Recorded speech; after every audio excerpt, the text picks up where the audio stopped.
السلام عليكم ورحمة الله يا اخواتي. طبعا خلصت الجولة الأولى للثلاثة المرشحين للقب، أهلي زمالك بيراميدز.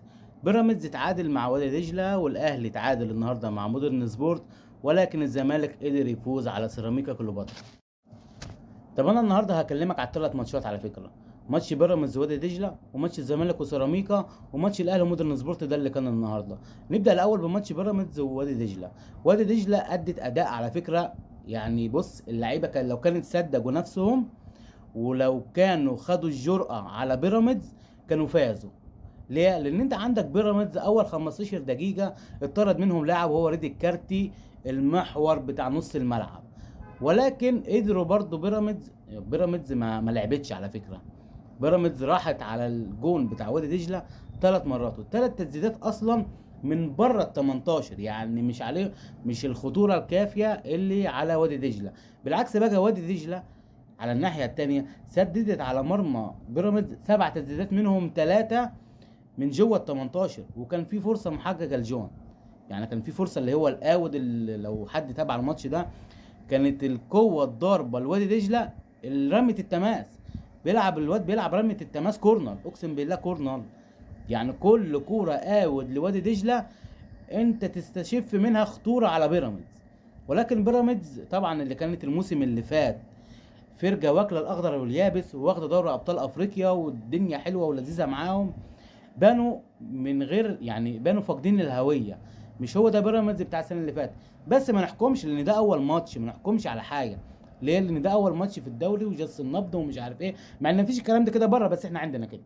يعني احنا في الدوري المصري عندنا كده اول ماتش والدنيا طب تاني ماتش، طب تالت ماتش، طب لسه احنا بنبدا والكلام ده كله في الدوري المصري. يعني احنا فاهم الدنيا معانا مباحه في اي شيء على فكره. تمام. ماتش الزمالك وسيراميكا كليوباترا، طبعا هكلمك بقى من البدايه، من الشوط الاول. سيراميكا كليوباترا كانت ماسكه الزمالك قسما بالله، زنجهم بالمعنى الحرفي. حتى المدرب بتاع الزمالك ما عرفش يعمل حاجه. يعني هو انا اقول لسه مدرب جديد ولسه بيتعرف على الفرقه والدنيا دي تمام حلوه خالص.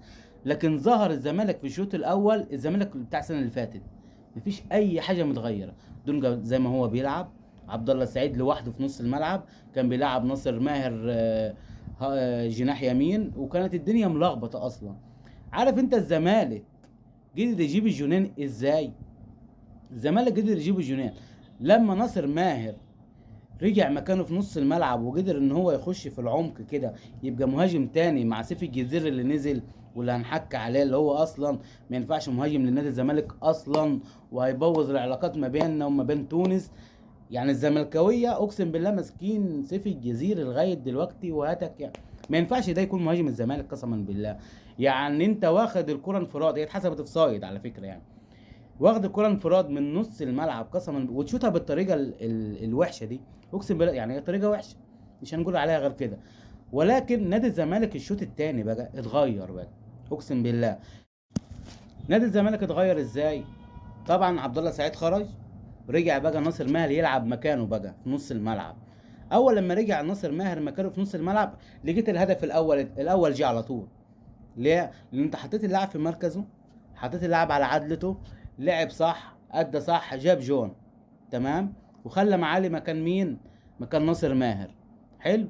كان الزمالك في الفتره دي اصلا بيلعب على الكونتر اتاك، على الهجمه المرتده. طبعا وكان في هجمات مرتده كتير لنادي الزمالك، والله يبارك له سيفي الجزيري. انت على فكره يعني الجون الاولاني بتاع الزمالك ده سيفي الجزيري طالع المفروض بالكره كده في المساحه، اقسم بالله رجع الكره في نص الملعب.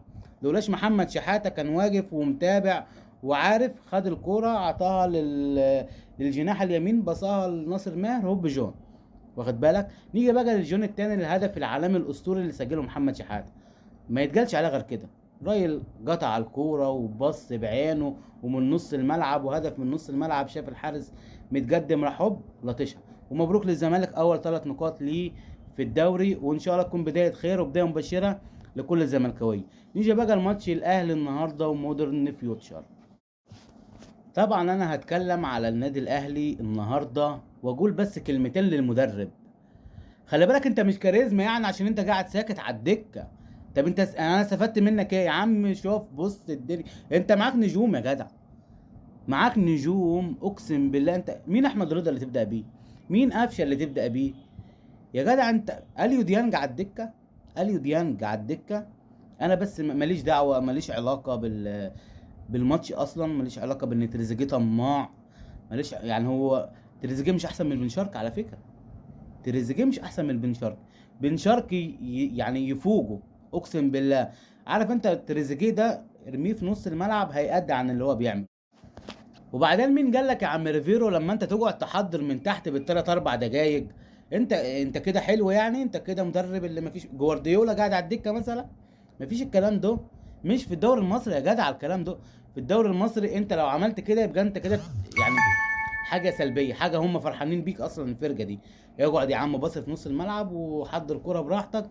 مفيش فرقه في الدوري المصري بعيد عن زمالك وبيراميدز يعني هتندفع عليك او هتهاجم عليك ويبقى فيه مساحات ودنيا. مفيش، مش هتلاقي كله رامي لك الاتوبيس. فانت المفروض تعمل ايه؟ المفروض تكون انت محفظ لعيبتك بقى هنلعب ازاي. مش هنطلع بالكرة، هنطلع بالكرة اصلا الطلوع بالكرة ده عايز لعيبة كورة تحت الكورة كده، عايز لعيبة كورة تنزل تستلم تعرف ايه هتعمل ايه. لكن انت منزل لي قفشه، قفشه اللي هو عمال يلف حوالين نفسه طول الماتش لغايه اما طلع، عمال يلف حوالين نفسه ما بيعملش حاجه اقسم بالله. قفشه ده يا جدعان هفضل كل لما اتكلم على قفشه هقول عليه ان هو اخر القضيه ممكن، عايش عليها لدلوقتي قسما بالله. لكن يلف بالكوره ويشاور هنا وتعالى وعايز ينزل يستلم الكوره من المدافع. يا جدع طب انت لازمتك ايه في نص الملعب؟ ده مش عشان تفرغ لي مساحات، عشان تبصيلي، عشان تخلق لي مساحه، عشان وعشان مفيش. اقسم بالله على الابيض يا صاحبي، على الابيض. والمدرب راجع حساباتك، انت معاك نجوم اقسم بالله، معاك نجوم المفروض تستغلهم احسن استغلال.